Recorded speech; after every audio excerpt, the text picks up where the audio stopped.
옛날에는 놀이거리가 별로 없죠. 요즘은 아이들이 다 손에 놀이거리를 들고선 거기에 푹 빠져 그렇게 지내요. 그래서 부모들의 걱정이 뭐냐 하면 이 아이들의 손에 들려진 그 놀이거리, 너무 놀라운 놀이거리죠.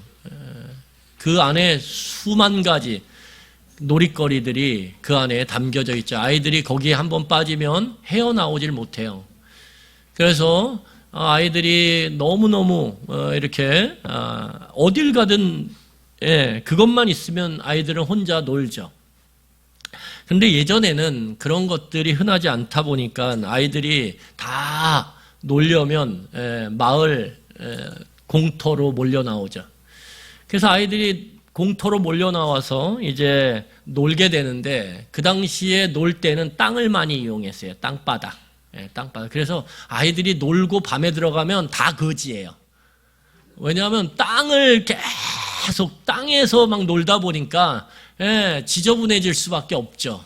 그런 모습들이 있었는데 그러면 이제 부모님한테 또 혼나죠. 왜냐하면 그때 뭐 빨래가 이렇게 얘기하면 애들이 뭐 저 라떼 저거 막 이럴 수 있는데 그때 뭐 손빨래 많이 하고 세탁기가 그렇게 흔하지 않은 시대였으니까 얼마나 그 빨래거리 때문에 고민이 많았겠어요. 근데 어쨌든 땅바닥에서 놀았단 말이에요. 애들이 땅바닥을 뒹굴면서 놀았어요. 그런 거 보면 면역이 좋은 게 이해가 돼요. 왜냐면 그러면서 흙도 먹고 이랬을 거 아닙니까? 그러니까 면역력이 참 좋았지 않나 이런 생각이 드는데 이 땅바닥에서 놀다 보니까 땅바닥에 선을 그어서 금을 그어서 놀아요. 그때 금을 긋는 도구가 뭐냐면 분필이에요. 여러분 이 분필 아세요? 분필. 여기 앞에 보이시죠? 분필? 이렇게 멀쩡한 걸 안 쓰죠. 학교에서 다 쓰고 남아서 버리는 것들 모아가지고 어떻게 합니까? 그거 모아다가 이제 땅바닥에 그림 그리는 거예요. 물론 작대기로 이렇게 선을 그리기도 해요.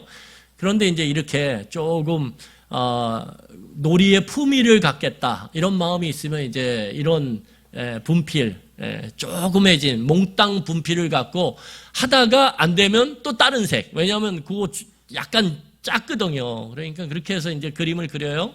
그리고 놀았어요. 그래서 옛날에 많이 금을 긋고 땅바닥에 놀았던 놀이가 뭐냐면 오징어 게임이에요. 오징어 게임. 여러분 이거 봤어요? 오징어? 해보질 못했어요? 안타까워요. 이게 얼마나 박진감이 넘치는지 웬만한 축구, 농구 이거 저리 가라예요. 거의 격투기 뭐 이런 것도 있고요. 이 안에 엄청난 그 드라마틱함이 있습니다. 여기에도 계층이 존재해요. 이렇게 한 발로 이렇게 깽깽이라고 그러죠. 이렇게 가는 사람이 있고 두 발로 가는 사람이 있어요. 이 안에 세상이 있어요. 이 안에. 그래서 이 놀이를 맨날 하는 거예요. 맨날. 이거 하다 보면 어떻게 되냐면 옷이 찢어질까요? 안 찢어질까요? 찢어지죠. 이 놀이 하면 옷이 찢어져요. 열심히 이 놀이를 했단 말이에요. 오징어 게임. 다 웃고 계신 분들은 어린 시절에 이거 했던 분들이에요. 그렇죠? 여러분, 근데 이 놀이를 할 때 아주 중요한 게 있는데 뭐냐면 금을 마음대로 밟거나 넘으면 안 돼요. 만약에 금을 밟거나 마음대로 넘어버리면 어떻게 되냐 하면 이 놀이에서 제외가 돼요. 제외가 돼요. 아웃 이거죠. 아웃. 그래서 이 놀이를 할 때는 금을 밟거나 함부로 금을 넘으면 안 돼요. 이게 이 놀이에 있어서 굉장히 중요해요. 그런데 우리 청소년 친구들이나 초등부 친구들이 살다 보면 우리가 살아가는 세상 속에는 금이 있어요. 금, 선. 보이는 선도 있지만 보이지 않는 선도 있어요. 여러분 집에서 보이는 선, 보이지 않는 선 있어요? 없어요? 있죠. 그렇죠? 엄마 아빠가 여러분들한테 선을 쫙 제시하잖아요. 언제까지 이거 해야 돼? 이렇게 말로. 어떤 집안은 말로 안 통하니까 어떻게 해요? 글로 해가지고 붙여놔요. 곳곳에 붙여놔요. 그래서 어떻게 해요? 너 금이 여기까지다. 이거 밟거나 넘으면 큰일 나. 만약 그 선을 넘어버리면 어떻게 됩니까? 얘기해봐요. 어떻게 되는지. 집에서 어떻게 여러분들이 처벌을 받는지 좀 궁금해요. 어떻게 돼요? 게임 못해요. 너무 이게 너무 아주 처절한데요. 그 게임을 못하는 건 아이들에게 거의 죽음인데, 그 보이는 선이 있단 말이에요. 보이는 선. 또 보이지 않는 선이 있어요. 보이지 않는 선 때문에 어떻게 하냐면 막 뭔가를 하고 있다가 엄마 아빠의 인기척이 나면 그 보이지 않는 선이 막 우리를 옥죄와요. 그래서 어떻게 해요? 빨리 그 선 밖으로 가려고 애쓰죠. 그렇죠? 세상에는 보이지 않는 선과 보이는 선이 존재한다라는 거예요. 여러분, 여러분들 차 타고 오셨을 텐데 차를 타고 가다 보면 보이는 선이 있어요. 그렇죠? 횡단보도. 보이는 선이 있어요. 신호등. 이런 것들을 만약에 내가 그냥 지나간다 그러면 큰 사고가 나요. 큰일이 난단 말이에요. 그래서 우리가 살아가면서 여러분들이 그것을 인정하든 인정하지 않든 청소년기의 질풍노도의 시기, 나는 그런 거 인정 못해 이렇게 이야기할지라도 여러분, 우리가 살아갈 때 보이는 선과 보이지 않는 이 선을 밟거나 넘어가는 건 굉장히 위험하다라는 거예요. 위험해요. 왜냐하면 여러분, 로마서에 보면 사도 바울이라고 하는 분이 세상을 뭐라고 얘기했냐? 우리가 살아가는 세상, 우리가 살아가는 이 세상, 여러분들이 살아가는 가정, 여러분들이 살아가는 학교, 여러분들이 살아가는 이 우리의 사회를 뭐라고 정의하냐면 두 단어로 정의해요. 여기까지는 여러분 이해하고 들어요. 첫 번째가 뭐냐면 뭘까요? 한번 읽어볼까요? 시작. 세상이 어때요? 불경건해요. 불경건. 목사님 어려워요. 그렇죠. 불경건이 어려운 말이 아니에요. 뭐요? 경건하지 않은 게 불경건이에요. 그렇죠? 경건하지 않은 게 불경건. 그러면 불경건하다라는 게 뭐냐? 눈에 보이지 않는 존재를 인정하지 않는 게 불경건한 거예요. 우리말로 말하면, 교회에서 말하면 하나님, 눈에 보이지 않는 하나님을 인정하지 않고 사는 게 불경건한 거예요. 그러면 경건한 건 뭐예요? 눈에 보이지 않는 하나님일지라도 인정하고 사는 게 경건한 거예요. 사도 바울이 세상을 보니까 눈에 보이지 않는 하나님을 인정하지 않고 살아. 불경건하구나. 이렇게 꼬집었어요. 불경건하다. 여러분, 세상에 소중한 것들은 다 눈에 보이지 않아요.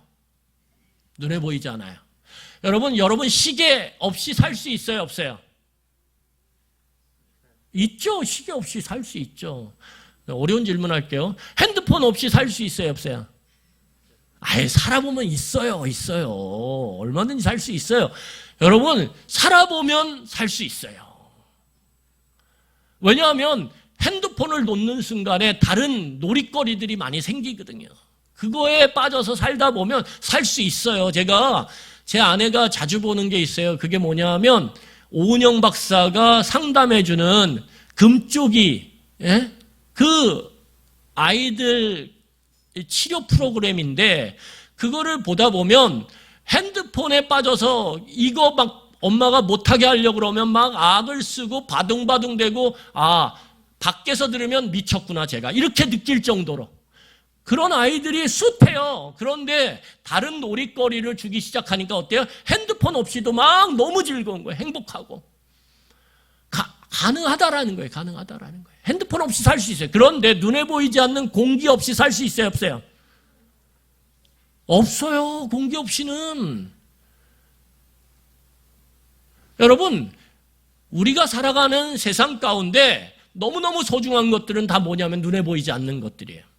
그런데 세상은 어떻게 우리에게 말하냐면 눈에 보이는 것이 소중하다라고 우리에게 가르치려고 그런다는 거예요. 자꾸 눈에 보이는 게 소중하다고 가르쳐요. 눈에 보이는 돈, 눈에 보이는 성적, 눈에 보이는 그 무엇이 너무 중요해요. 눈에 보이는 옷. 세상은요, 눈에 보이는 것을 소중하게 여기라고 강구하고 그것을 강요해요. 그러면서 거꾸로 어떻게 해요? 눈에 보이지 않는 것을 인정하지 마. 눈에 보이지 않는 것은 없는 거야. 이렇게 우리에게 말하려고 한다라는 거예요. 자꾸 가르쳐요. 여러분, 그런데 살아가다 보면요, 눈에 보이지 않는 사랑이 그렇게 소중하대요. 돈 없이는 살 수 있어요. 그런데 사랑 없이는요, 아무리 돈 많아도 살 수 없대요. 여러분, 미국에 유명한 배우가 있어요. 니네들이 뒤를 보고 이러는 순간 내 설교력이 떨어져. 키아누 리브스라고 유명한 배우가 있어요. 유명한. 요즘에 존윅이라고 1, 2, 3, 4, 4까지 나왔는데 존윅. 여러분, 이 키아누 리브스라고 하는 사람이 어마어마하게 부자예요. 몇 천억 부자예요. 몇 천억. 상상이 안 가죠. 어마어마한 영화 개런티를 받아요. 그리고 영화가 흥행을 하면 거기에 많게는 10%, 적게는 5%. 그 수익에 전 세계에 그 영화가 팔려서 나는 수익의 10%, 5%를 자기가 받아요. 따로. 왜? 너무 인기 배우니까. 그래서 돈이 주체할 수가 없어. 그런데 이 사람이 뭘 깨닫냐 하면 자기가 사랑하는 여인이 죽거든요. 자기가 사랑하던 여인이 죽으면서 이 사람이 이 돈이 필요가 없구나. 그러면서 어떻게 하냐면 이 사람이 노숙을 해요. 아니, 수천억이 있는데. 감이 가요? 수천억. 우리 어린 친구들이 집에 가가지고 엄마 제가 수천억 벌어드릴게요. 그러면 한 대 맞아요. 진짜? 이러고. 그런데 진짜 제가 할게요. 그러면 엄마들이 어떨까요? 그때는 기분 너무 좋을 거예요. 어버이 선물로 꼭 사용하세요. 여러분, 수천억이 있는데 노숙을 해요. 노숙을. 수천억이 있는데 그냥 벤치에서 자요. 그러면서 그 어려운 사람들과 맨날 며칠을 같이 해 막. 이 사람이 그렇게 하는 이유는 뭐냐 하면 자기한테 돈이 있지만 그 돈이 다가 아니라는 거예요. 그래서 이 사람은 그 돈을 갖고 어마어마한 사회적으로 그것들을 같이 나누고 그것들을 통해서 생명이 위독한 어린아이들을 살리는 그 일에 어마어마한 돈을 이렇게 나누어요. 그러면서도 어떠냐면 신발을 신는데 신발이 어때요? 테이프를 이렇게 신발이 찢어져가지고 테이프로 이렇게 묶어서. 왜냐하면 자기한테는 그게 그렇게 크게 중요하지 않다라는 거예요. 여러분, 그런 걸 보면 세상은 눈에 보이는 것보다 눈에 보이지 않는 게 훨씬 더 중요하다는 거예요. 그리고 눈에 보이지 않는 것을 인정하는 게 경건이에요. 눈에 보이는 것을 인정하지 않기 시작하고 눈에 보이는 것만을 인정하기 시작하면 불경건해져요. 불경건해지면 어떻게 되냐 하면 이렇게 돼요. 자, 우리의 삶이 뭐가 돼요? 불의로 가득하게 돼요. 불의로. 여러분, 불의가 뭐예요? 우리 한번 같이 읽겠습니다. 시작. 더 크게 시작. 불경건한 세상 속에서는 사람들이 불의해져요. 눈에 보이는 건 없어. 눈에 보이는 가치 이런 건 소중하지 않아. 눈에 보이는 게 중요해. 이렇게 불경건하게 살아가는 사람들에게는 뭐가 중요하냐 하면 자기가 중요해. 자기. 그래서 불경건한 삶 속에서는 내가 원하는 대로 안 되면 으아! 막 이래요. 여러분, 자기 마음대로 사는 거예요. 자기 마음대로. 옆에 누가 무슨 말을 하든 상관없어요. 내 마음대로. 그래서 불경건한 세상 속에서는 불이 자기 마음대로 살기 때문에 선을 마음대로 넘어요. 선을 마음대로 넘어요. 여러분, 제가 보니까요, 그 아이들 그 정서 치유하는 그런 프로그램을 보면 그 아이들 중에 선을 막 넘어요? 어떻게 넘을까요?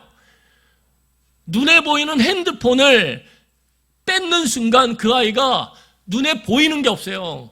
자기 마음대로 해요. 그러니까 어떻게 하냐면 막 집어 던져요. 막 물건을 집어 던져요.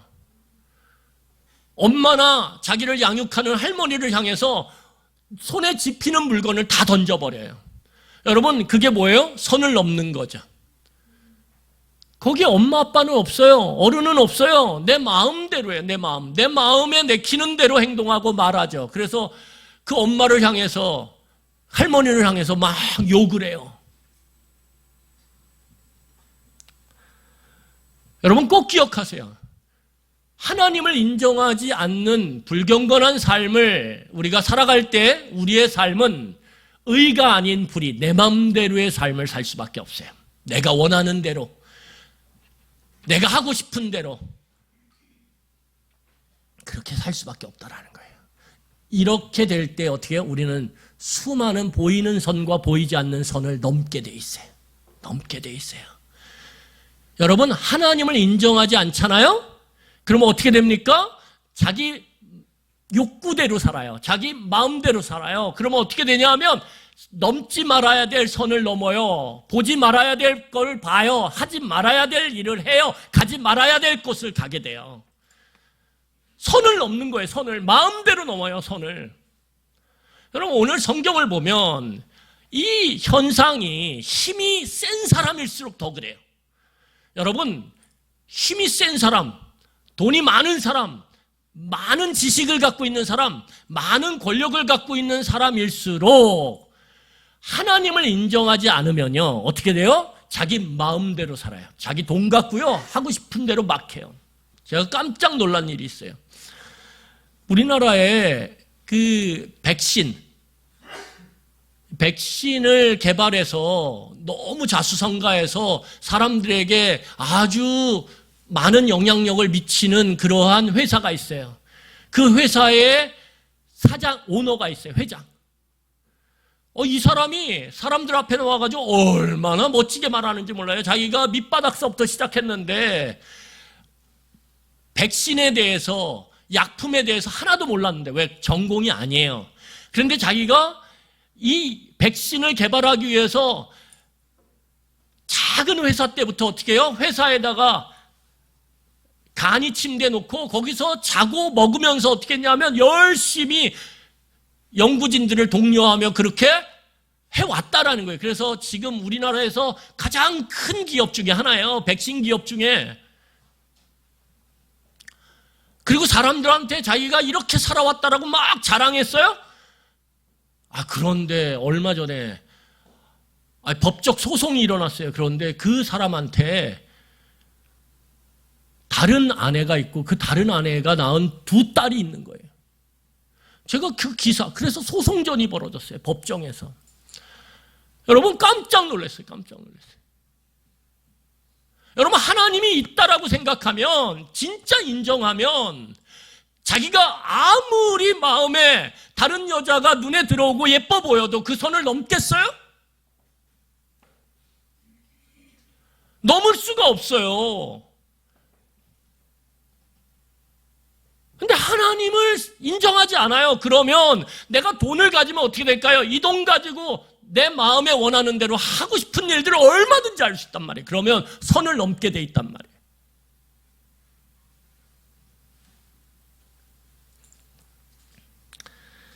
여러분, 오늘 성경을 보면 애굽의 가장 강력한 힘을 갖고 있는 사람이 누구냐면 바로 왕이거든요. 바로 왕은 자신의 힘이 너무너무 강한 나머지 하나님을 인정하지 않아요. 하나님을 인정하지 않으니까 어떡합니까? 바로는 자기 마음대로 살아요. 자기 마음대로, 자기 하고 싶은 대로, 자기 원하는 대로, 자기 내키는 대로. 하나님의 말씀이 모세를 통해서 전해져도 인정하지 못해. 왜? 내 마음대로 사는 게 내 삶의 스타일이야. 이렇게 고집하니까. 여러분, 그럴 때 어떤 일이 일어나냐면 그 불경건함으로 불의한 삶을 살아가는, 자기 마음대로의 삶을 살아가는 이 애굽의 바로 왕에게 오늘 성경을 보면 첫 번째 하나님이 재앙을 내리세요. 첫 번째가 뭐예요? 이게 뭐예요? 네, 개구리예요. 개구리. 뭐라고요? 개구리. 원래 개구리는, 여기 봐요, 이제 끝났어. 개구리는 어디 살게 돼 있냐면 나일강가에 살게 돼 있어요. 그런데 이 애굽의 바로왕이 자신의 힘을 믿고 하나님을 인정하지 않으니까 하나님의 말씀 같은 거는 거들떠보지도 않아요. 자기 마음대로 해요. 마음대로 하면서 하나님의 말씀의 선을 넘어서요. 모세가 아무리 얘기해도 듣지 않아요. 그리고 그 말씀을 넘어서요. 그러자 나일강에 살던 이 개구리가 어떻게 해요? 선을 넘어버려요. 얘는 나일강에만 살도록 하나님께서 그렇게 창조하셨단 말이에요. 그런데 하나님께서 너 애굽의 바로왕 너 선을 넘었어? 그러니까 하나님이 어떻게 하세요? 창조주 하나님께서 이 개구리들을 선을 넘게 하세요. 어디 선을? 나일강을 넘게 하세요. 나일강을 넘어서 어떻게 되냐면, 자, 성경 한 절 보세요. 자, 오늘 성경을 보세요. 8장 3절이에요. 8장 3절. 8장 3절, 4절 제가 읽을게요. 개구리가 나일강에서 무수히 생기고 올라와서 내 궁과 내 침실과 내 침상 위와 내 신하의 집과 내 백성과 내 화덕과 내 떡반죽 그릇에 들어갈 것이며 개구리가 너와 내 백성과 내 모든 신하에게 기어오르리라 하셨다 하라. 여러분, 원래 개구리가 있을 장소가 아니에요. 그런데 개구리가 선을 넘어요. 왜? 창조주 하나님께서 선을 넘는 애굽의 바로왕을 보시고 어떻게 하는 거예요? 심판하시는데 그 심판은 뭐냐면 선을 넘어 이렇게 명령하시는 거예요. 누구 보고? 개구리 보고. 원래 개구리는 이 애굽 사람들이 섬기는 출산의 신이에요. 출산의 신. 왜? 여러분, 개구리들은요, 봤어요? 개구리 알? 네, 사람은 한 번 애를 낳으면 한 명밖에 못 낳아. 많이 낳아야 쌍둥이. 진짜 많이 낳으면 셋 쌍둥이. 진짜 많이 낳으면 넷. 이건 기적이야. 근데 개구리는 낳다 하면 수만 마리예요. 개구리 알이 얼마나 징그러운지. 그런데 어마어마해요. 개구리가 깨어나면 개굴개굴 온통 연못에 개굴 시끄러워 죽겠어요. 그런데 그렇게 많이 나요. 그러니까 사람들이 무슨 생각을 했냐면, 야, 눈에 보이는 저 개구리 많이 났네. 야, 개구리를 신으로 섬기자. 그러면 우리도 출산을 많이 하게 되면 어떻게 될까요? 부유해진다라는 거예요. 고대에는 사람이 많으면 많을수록 그 집안이 잘 살게 돼 있어요. 왜냐하면 일하는 사람들이 많으니까. 여러분, 그런데 그 개구리가 어떻게 해요? 강가를 넘어서 하나님이 정하신 선을 넘어서 자신을 섬기는 이 애굽 사람들과 바로를 괴롭히죠. 여러분, 또 하나 두 번째 또 하나님께서 심판을 하세요. 그게 뭐예요? 오늘 보세요. 뭘까요? 이예요. 이가 막 사람들을 무는 거예요, 여러분. 여러분, 이에 물려보셨어요? 그런 거 잘 모르죠? 이가 막 여기 막 피 빨아먹어요. 옛날에 어렸을 때 우리 어른들은 다 알 거예요. 맨날 앉으면 원숭이가 뭐 잡아주듯이 엄마 머리맡에 딱 앉으면 원숭이들 봤죠? 원숭이들 그 동물원에 가면 한 원숭이가 한 원숭이 이렇게 앉히고 뭘 잡아줘요. 그리고 먹어, 그걸 또 잡아가지고. 근데 옛날에 그랬단 말이에요. 아이들 밤이면 앉혀놓고 엄마가 어떻게 해요? 머리 하나씩 보면서 이가 머리에 있거든. 엄청 많거든. 그러면 그거 탁 하면 그냥 여러분 그 피 빨아먹은 그 이가 탁 터져요. 소리도 얼마나 경쾌한지 탁. 소리가 너무 경쾌해. 그러니까 이거 뭐 계속 잡으면 탁탁탁탁탁탁탁탁탁탁 이러도 돼. 이게 뭐가 이로 변한 거냐면 흙이. 여러분 생각해 보세요. 흙은 이 고대 사회에 너무 중요한 생산의 도구예요. 하나님께서 이 흙을 주셔서 어떻게 했어요? 이 흙으로부터 곡식이 자라고 그 곡식이 자라서 그 열매를 먹고 사람들이 살아간단 말이에요. 그런데 그 흙이 선을 넘어요. 어떻게 선을 넘냐? 사람들을 유익하게 만들었던 그 흙이 하나님이 심판하시자 선을 넘어서 어떻게 하냐면 막 휘날리는 티끌이 돼요. 티끌이 되면서 사람 몸에 붙으니까 이가 돼요. 사람을 괴롭히고 사람을 고통 가운데로 몰아넣죠. 말씀을 마칠 거예요, 이제. 어휴.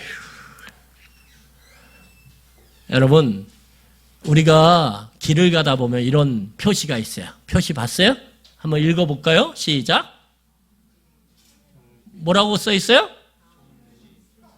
스탑! 멈춰! 이거. 만약에 이걸 무시하고 그냥 돌진하면 어떻게 될까요? 엄청난 해를 입을 수밖에 없어요. 안주해 주세요. 여러분, 멈추라고 딱 하면 내가 이해가 되든 내가 원하든 원치 않든 멈춰야 돼요. 이것을 무시하고 그 선을 넘어버리면 그때는 돌이킬 수 없는 큰 화를 입을 수 있어요. 여러분, 애굽의 바로 왕이 가진 힘이 너무 귀해요. 그런데 힘이 너무 센 나머지 그는 눈에 보이지 않는 하나님을 인정하지 않아요.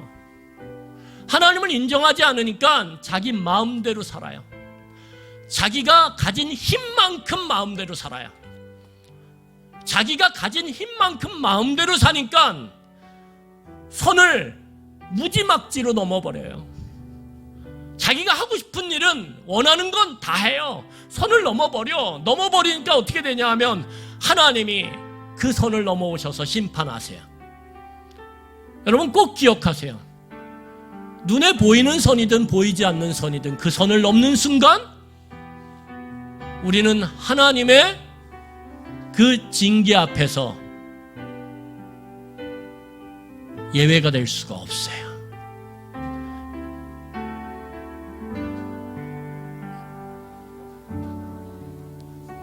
멈추셔야 돼요.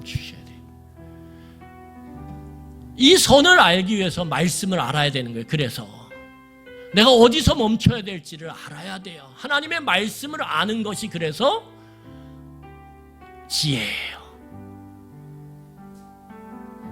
여러분, 여기 앞에 보이는 한 여성이 있어요.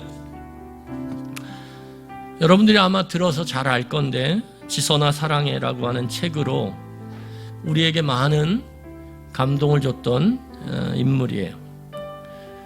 2000년 7월 30일 날 23년 전에 대학교에서 유아교육과를 다니면서 유치원 선생님 되는 게 꿈이었던 친구였어요.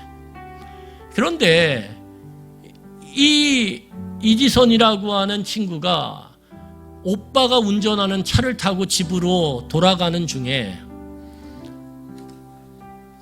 만취가 된 음주운전자, 그 운전자가 탄 차가 사고를 일으켜서 연쇄 충돌 사고가 일어났어요. 그래서 7중 추돌 사고. 그 추돌 사고 가운데 누가 있었냐면 오빠가 운전하는 차가 있었어요. 차가 뒤집혔어요. 불이 났어요. 도서관에서 공부하고 이제 4학년이야. 졸업하면 돼. 7월 달이야. 몇 달만 다니면 그렇게 원하던 유치원 교사가 되는 거예요. 그런데 예기치 않았던 그 음주운전자의 사고로 인해서 사고가 나고 차가 뒤집어지고 불이 타고 그래서 병원으로 이송이 됐어요.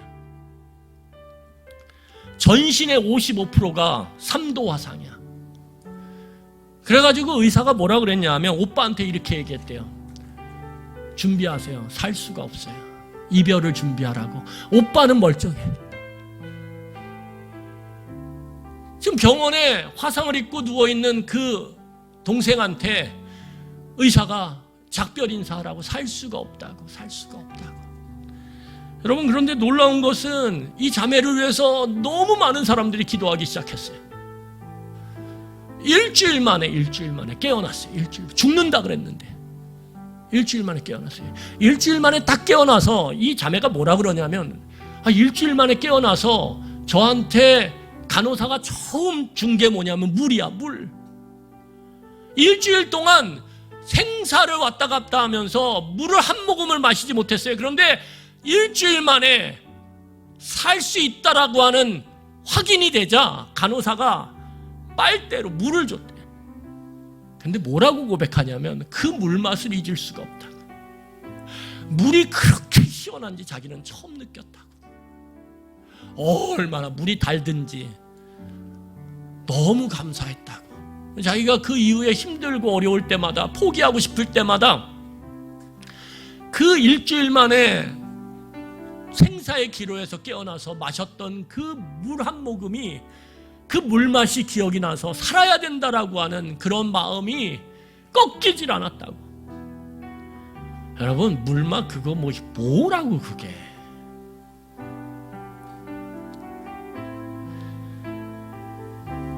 근데 이 자매가 너무 죽을 것 같더래요. 너무 죽을 것 같더래요.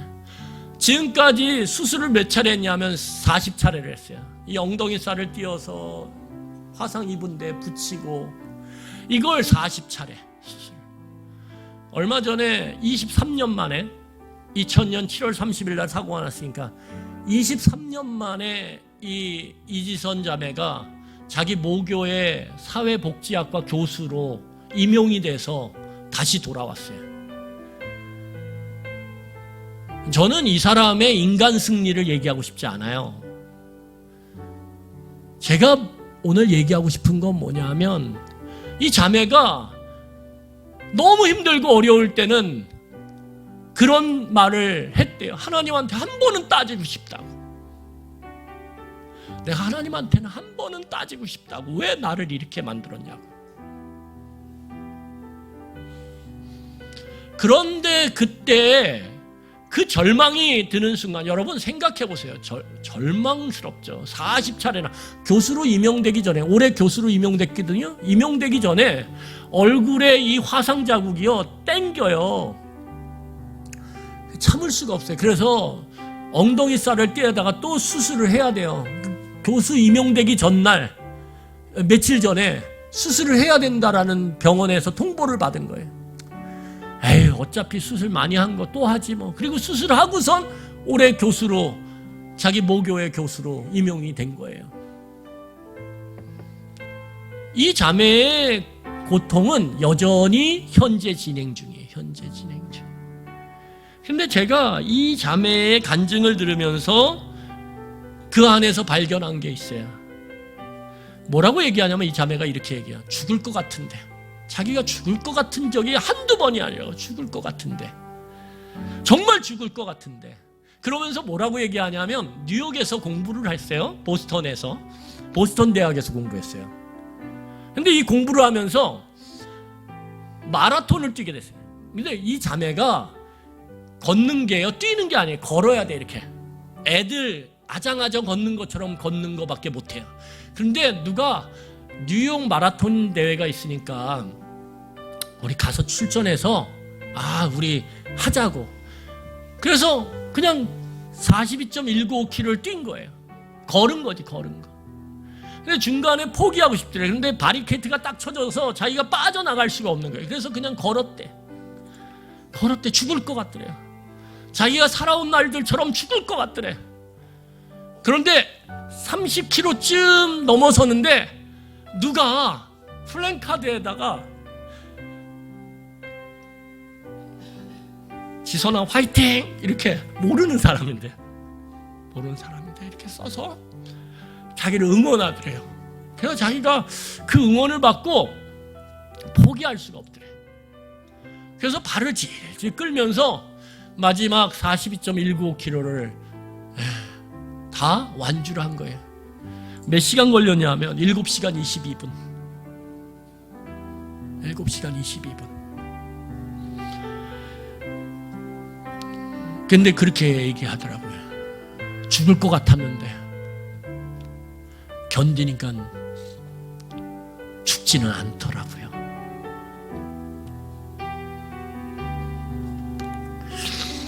여러분, 제가 이 자매를 보면서 느낀 게 있어요. 이 자매가 포기하지 않으니까, 죽을 것 같아서 포기하고 싶은데 포기하지 않으니까 마침내 끝은 오대요. 근데 이 자매가 자기가 그렇게 할 수 있었던 이유를 얘기해요. 그게 뭐냐면, 자기가 너무 힘들었는데 누군가가 자기를 위해서 기도를 해줬대요. 근데 그 기도 가운데 딱 한마디가 자기한테 마음에 탁 꽂히더래요. 하나님은 널 사랑한다. 하나님 널 사랑한다. 하나님 널 사랑한다. 자기가 하나님을 이 수많은 고통과 어려움 가운데 23년 동안 하나님을 인정했다라는 거예요. 하나님을 인정했다. 너무 힘든 순간에도 따지곤 싶지만 하나님을 인정했다라는 거예요. 하나님을 인정하니까 그 다음에는 내 마음대로의 삶이 안 되더래요. 하나님을 인정하니까. 그러면서 이 자매가 고백하는 게 뭐냐면 이 자기 모교의 사회복지학과 교수로 임용된 지금 자기는 살아오면서 눈에 보이지 않는 그것이 눈에 보이는 것보다 비교할 수 없을 정도로 귀하다. 그래서 자기가 이렇게 얘기해요. 되게 아름다웠어요. 대학교 때 모습이 사고 직전에 사람들이 묻는데요. 아니 이렇게 아리따웠는데 이때로 돌아가고 싶지 않냐고. 그랬더니 이 자매가 이렇게 얘기하는 거예요. 나 돌아가고 싶지 않다고. 나 돌아가고 싶지 않다고. 이 지나온 23년 동안 하나님이 나를 어떻게 보이지 않는 그 하나님이 나를 어떻게 돌봐오셨고 이 자리에 서게 하셨는지 그 은혜가 너무 크다고. 여러분, 하나님을 인정하는 삶, 그럴 때 우리는 내 마음대로 선을 넘지 않을 수 있어요. 그럴 때 여러분, 그것이 우리에게 얼마나 큰 축복이 되는지 우리는 삶으로 그것을 증명해야 되는 그러한 사람들입니다. 그런 인생을 살았으면 좋겠어요. 우리 같이 이 시간에 우리 그런 인생을 살도록 우리 부모님과 우리 어른들이 애써 주셨으면 좋겠어요. 우리 이 시간에 같이 찬양하겠습니다.